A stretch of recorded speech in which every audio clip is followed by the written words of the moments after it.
नमस्कार दोस्तों। कौन बदलेगा यहाँ तेरी बुरी तकदीर को, देखता है क्यों अमीरों की किसी तामीर को।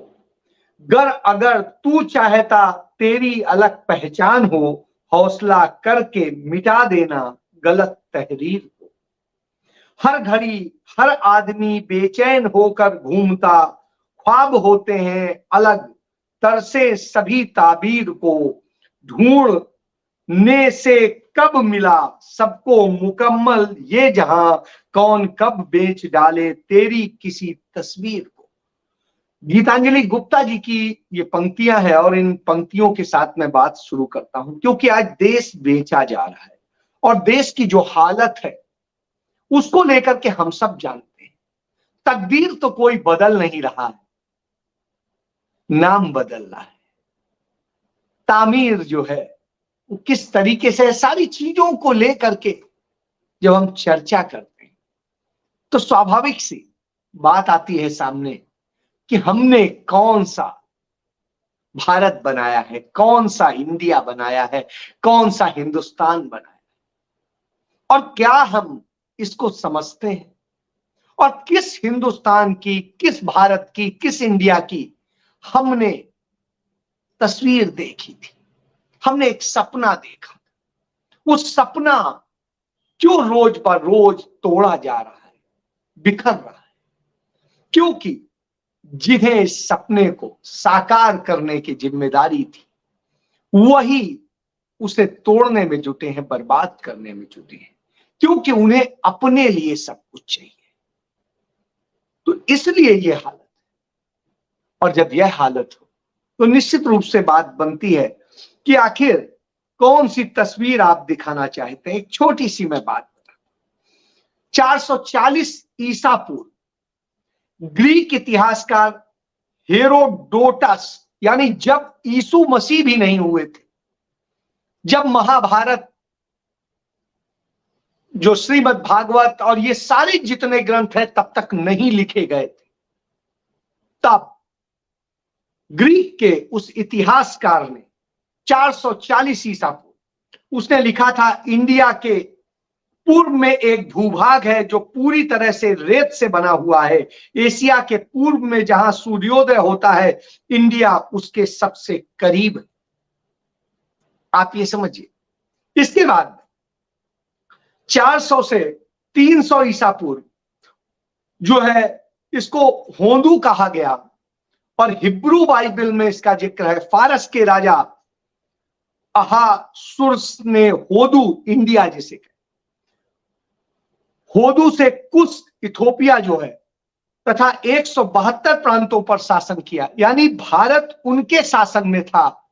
यह बात भी हमें जाननी होगी। इसके बाद 300 ईसा पूर्व इंडिया इंडिके कहा गया, और यह ग्रीक इतिहासकार थे मेगस्थनीज। ये भारत में राजदूत थे और ये यूरोप के राजदूत थे, यूनान के, और इन्होंने इंडिया जो पूर्व और दक्षिण में समुद्र से घिरा है, वही पश्चिम में सिंधु नदी से लगा यह देश, उत्तर दिशा में जो है जिस तरीके से है उसको सबको उन्होंने वर्णन किया, इसकी सीमाओं का वर्णन। इसके बाद में 200 ईसा पूर्व इसको नाम दिया चाणक्य ने जम्बूद्वीप। अब आप देखते चलिए कहां कहां से क्या क्या नाम आ रहे हैं। तो चाणक्य ने अर्थशास्त्र में अपने लिखा जम्बूद्वीप। जम्बूद्वीप की पूर्वी सीमा ब्रह्मपुत्र और पश्चिमी सीमा सिंधु नदी के मुहाने पर है। इसकी दक्षिणी सीमा हिंद महासागर या राम सेतु की ओर है। तो आप ये समझिए, जो हम आज जिसे राम सेतु कह रहे हैं उसे वो उन्होंने हिंद महासागर, और पहली शताब्दी में ईसा पूर्व और 9वीं शताब्दी ईसा पूर्व के बीच की है, अनुमानित है, तब भारतवर्ष का नाम आया। यानी कितने बाद में आया, तब विष्णु पुराण में इसका जिक्र होता है और वहां से यह आया। इसमें कहा गया समुद्र के उत्तर में और हिमालय के दक्षिण में जो देश है उसे भारत कहते हैं, तथा उसकी संतानों को भारती कहते हैं। अब आप जान, ये विष्णु पुराण से आता है। कब? 100वीं शताब्दी के पहले और बाद के उस दौर में, जो वो 100 साल का पीरियड।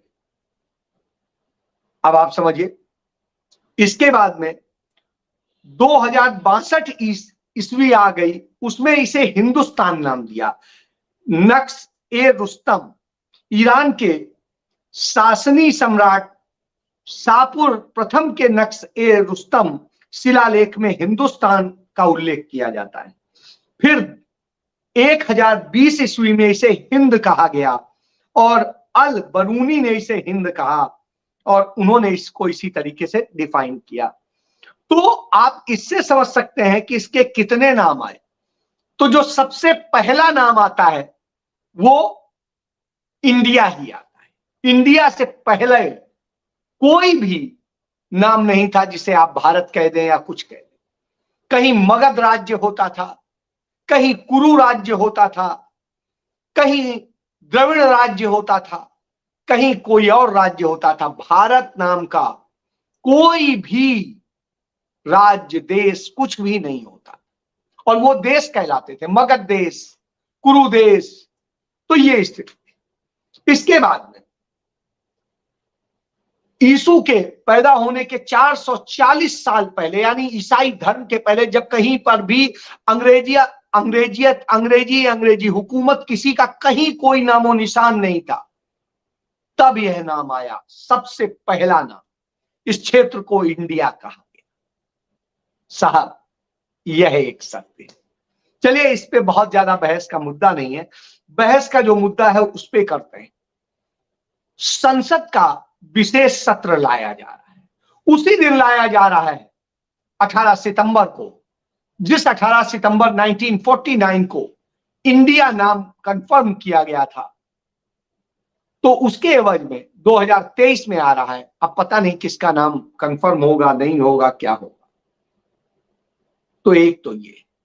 दूसरा, एक देश एक चुनाव, वन नेशन वन इलेक्शन की जो पूरी एक कमेटी बनाई गई है और पहली बार उसमें राष्ट्रपति जैसे पद का इस्तेमाल किया गया है। तो पूर्व राष्ट्रपति कोविंद जो है उसकी प्रमुखता कर रहे हैं और उन्हें भी शर्म नहीं आई, वो उसकी अध्यक्षता कर रहे हैं।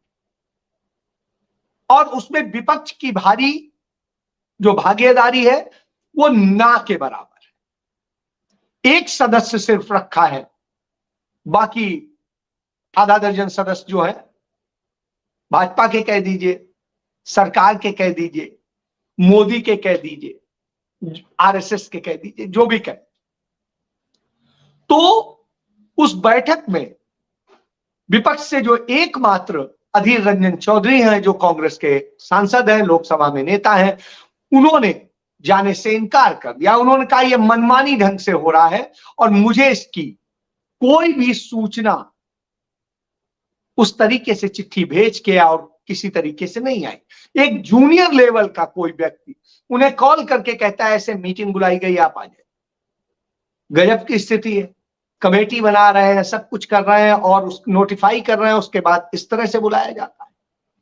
आप सिर्फ इसलिए रखना चाहते हैं कि जो भी आप मनमानी करें, आप कहें देखिए कांग्रेस के भी तो सदस्य थे, इसलिए उन्होंने इसकी उपस्थिति से इनकार किया। तो जब यह स्थिति हो, ये क्यों हो रहा है, किस लिए हो रहा है, हम सब जानते हैं। जब से इंडिया गठबंधन बना है विपक्षी दलों का, उस दिन के बाद में इंडिया शब्द पर हमला होना शुरू हो गया। भारतीय जनता पार्टी के नेताओं ने उसे कभी घमंडी कहा, घमंडिया कह दिया, कभी कुछ और कह दिया और खुद प्रधानमंत्री ने कह दिया। आप इससे समझ सकते हैं कि प्रधानमंत्री जैसे पद पर बैठे व्यक्ति की एक गरिमा होती है और उस आदमी ने अपनी गरिमा खो दी। और गरिमा तो वैसे थी ही नहीं उस शख्स की, लेकिन फिर भी जो गरिमा पद की होती है वो भी उसने खो दी। आज प्रधानमंत्री जैसे पद को वह व्यक्ति बैठा हुआ है जिस व्यक्ति का अपना निजी व्यक्तित्व तो बहुत छोटा है, जिसे जो कहा तमाम लोगों ने और मणिशंकर अय्यर ने कि एक नीच प्रवृत्ति का, तो वह चीज हम देखने को मिलती। कहां इस पद पर इतने महान लोग बैठते थे? पंडित जवाहरलाल नेहरू, लाल बहादुर शास्त्री, श्रीमती इंदिरा गांधी, राजीव गांधी, मनमोहन सिंह, ऐसे लोग बैठते थे। और कहां इस तरीके से छिछले लोग बैठ रहे हैं। तो जब ऐसे बैठेंगे तो वही करेंगे। भाई आपने खुद ही गलती करी, चौकीदार आपने चुना, चाय वाला आपने चुना, तो चौकीदार या चाय वाला, उसका स्तर क्या होगा सोच का? वो चाय हो सकता है अच्छी बना ले, वो चौकीदारी अच्छी कर सकता है, हो सकता है घर की, लेकिन दुकान की जिसकी भी, लेकिन वो देश चलाएगा वो तो नहीं कर सकता। उसके लिए तो उस स्तर के व्यक्ति को लाना पड़ेगा, उसका दिमाग हो, उसकी शिक्षा हो, उसके बहुत सारी चीजें हो। तो ये एक बड़ी समस्या है। बहरहाल जब आ रहा है तो कांग्रेस पार्टी ने, श्रीमती सोनिया गांधी ने विपक्ष की ओर से चिट्ठी लिख करके पूछा था कि आखिर यह विशेष सत्र क्यों बुलाया गया।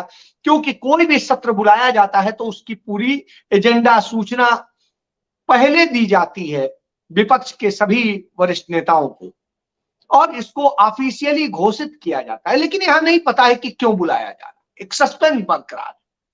नरेंद्र मोदी सस्पेंस बरकरार करने में बहुत ज्यादा है। आपको याद होगा अचानक एकदम से 8 नवंबर 2016 को प्रकट हुए थे और क्या बोले थे, तो आज इतने बजे से ये लीगल टेंडर नहीं रहेगा, और नोटबंदी हो गई। फिर इसी तरह जीएसटी हो गई, फिर इसी तरीके से बहुत कुछ हो गया और सब कुछ हो गया। तो अब उन्होंने ये सस्पेंस रखा है। बहरहाल उन्होंने इसका कोई जवाब नहीं दिया, जबकि कानूनन जवाब देना चाहिए था। चलिए वो देंगे भी क्या, क्योंकि उनके हिडन एजेंडे हैं और वो एजेंडे पे काम कर रहे हैं। इसी को लेकर के कांग्रेस पार्टी ने स्पष्ट कह दिया, हम सरकारी इन जो एजेंडे हैं, आरएसएस के एजेंडे हैं, भाजपा के एजेंडे हैं, हम उस पर न बहस करेंगे न उस पर चर्चा करें। हम तो देश की जनता के मुद्दों पर चर्चा करेंगे, जनता की लड़ाई लड़ेंगे, पर बात करेंगे। हम बात करेंगे कैसे देश के छोटे उद्योग, व्यापार, धंधे बर्बाद किए गए हैं, उस पर चर्चा करें। हम चर्चा करेंगे कि सरकार ने किसानों को एमएसपी पर कानूनी जो गारंटी देने की बात कही थी, वायदा किया था, वो क्यों नहीं हुआ और उस पर क्या किया गया, मौजूदा स्थिति क्या है। हम अडानी मामले में जेपीसी की मांग को लेकर चर्चा करेंगे कि अडानी के घोटाले और उनको ठेके पट्टे दिलाने के लिए जो आप बार बार उनके एजेंट का काम करते हो, उस पर चर्चा करेंगे। ये आखिर 20,000 करोड़ किसके, जो राहुल गांधी बार बार पूछते रहे। उन्होंने कहा हम चर्चा करेंगे जातीय जनगणना की, और जनगणना पर चर्चा हो, इसको लेकर के हम करेंगे। हम संघीय ढांचे को जिस तरीके से ढाया जा रहा है, तोड़ा जा रहा है, उस पर चर्चा करेंगे। किस तरीके से बीजेपी शासित राज्यों में अधिकारों से वंचित किया जा रहा है, देश के लोगों के अधिकार छीने जा रहे हैं, हम इस पर चर्चा करेंगे। हम इस पर चर्चा करेंगे कि हिमाचल प्रदेश में बाढ़ आई, इतनी भीषण आपदा आई, और कई राज्यों में और भी जगह कहीं पे सूखा पड़ा, कहीं इस तरह की स्थितियां हुई, और इस पर आपने क्या किया, क्यों नहीं मदद दी, क्यों नहीं आपदा राहत कोष से जो कानूनन उन्हें मदद का अधिकार था वो आपने दिया। हम बात करेंगे लद्दाख और अरुणाचल प्रदेश की, जहां पर चीनी सीमा सेना ने अतिक्रमण कर रखा है और वो इसको छोड़ने को तैयार नहीं। हम बात करेंगे हरियाणा जैसे तमाम जगह को लेकर के, हरियाणा, मणिपुर, जो भी कुछ है, जहां कहीं पर भी सांप्रदायिक तनाव की बात हो रही है, जहां सांप्रदायिक दंगे आपके द्वारा कराए जा रहे हैं और राज्य पोषित दंगे कराए जा रहे हैं, हम उस पर बात करेंगे। हम मणिपुर की हिंसा पर स्थिति स्पष्ट करने को कहेंगे, क्योंकि आपने पिछले सदन में कहा था कि अब हिंसा रुक गई है, लेकिन रोज ब रोज वहां हिंसा हो रही है, रोज ब रोज लोग मारे जा रहे हैं, और एक सेपरेट तरीका बन गया है। तो ये क्या है, आपने बांट दिया है। जो राहुल गांधी ने कहा था आपने भारत माता को का कत्ल कर दिया है, सही में कत्ल हो गया। तो हम इस पर चर्चा करेंगे। हम चर्चा करेंगे देश को लेके, हम चर्चा करेंगे उन सारे मुद्दों को लेकर के जो मुद्दे सामने खड़े, और उन्होंने कहा है विशेष सत्र जो आपके विशेष एजेंडे पर है, हम उसके मुताबिक तो नहीं चल सकते। तो यह स्थिति है। और जब यह स्थितियां हो तो निश्चित रूप से इन सबको लेके चिंता करनी पड़ती है। इसी को लेकर आज मल्लिकार्जुन खड़गे ने अपने यहां सभी इंडिया गठबंधन के दलों की एक उनके संसदीय दल की बैठक बुलाई और उस बैठक में चर्चा की कि अब हमें किस ढंग से, किस रणनीति के तहत इस लड़ाई को लड़ना है और देश के लोगों के हकों को बचाना है। तो जब यह स्थिति हो तो निश्चित रूप से एक चिंताजनक स्थिति पैदा होती है कि आप आखिर कर क्या रहे हैं, क्योंकि जो स्ट्रेटजी ग्रुप की बैठक हुई श्रीमती सोनिया गांधी के नेतृत्व में कांग्रेस की, उसमें भी यह तय हो गया कि किस तरीके और जनता के जरूरी मुद्दों पर खुल के लड़ेंगे, सामने लड़ेंगे, ना कि हम उसका बहिष्कार करें। यानी हम आपको, आपकी जो देश की संसद है उसमें घेरेंगे और बताएंगे कि आपने कितना गलत किया है, कैसे गलत किया है। यदि आप इस तरह से करते हो तो निश्चित रूप से, क्योंकि आप श्रीलंका को तमाम फायदे देने जा रहे हो इस एवज में कि उसने अडानी को आपके कहे पर बगैर किसी टेंडर के ठेका दे दिया।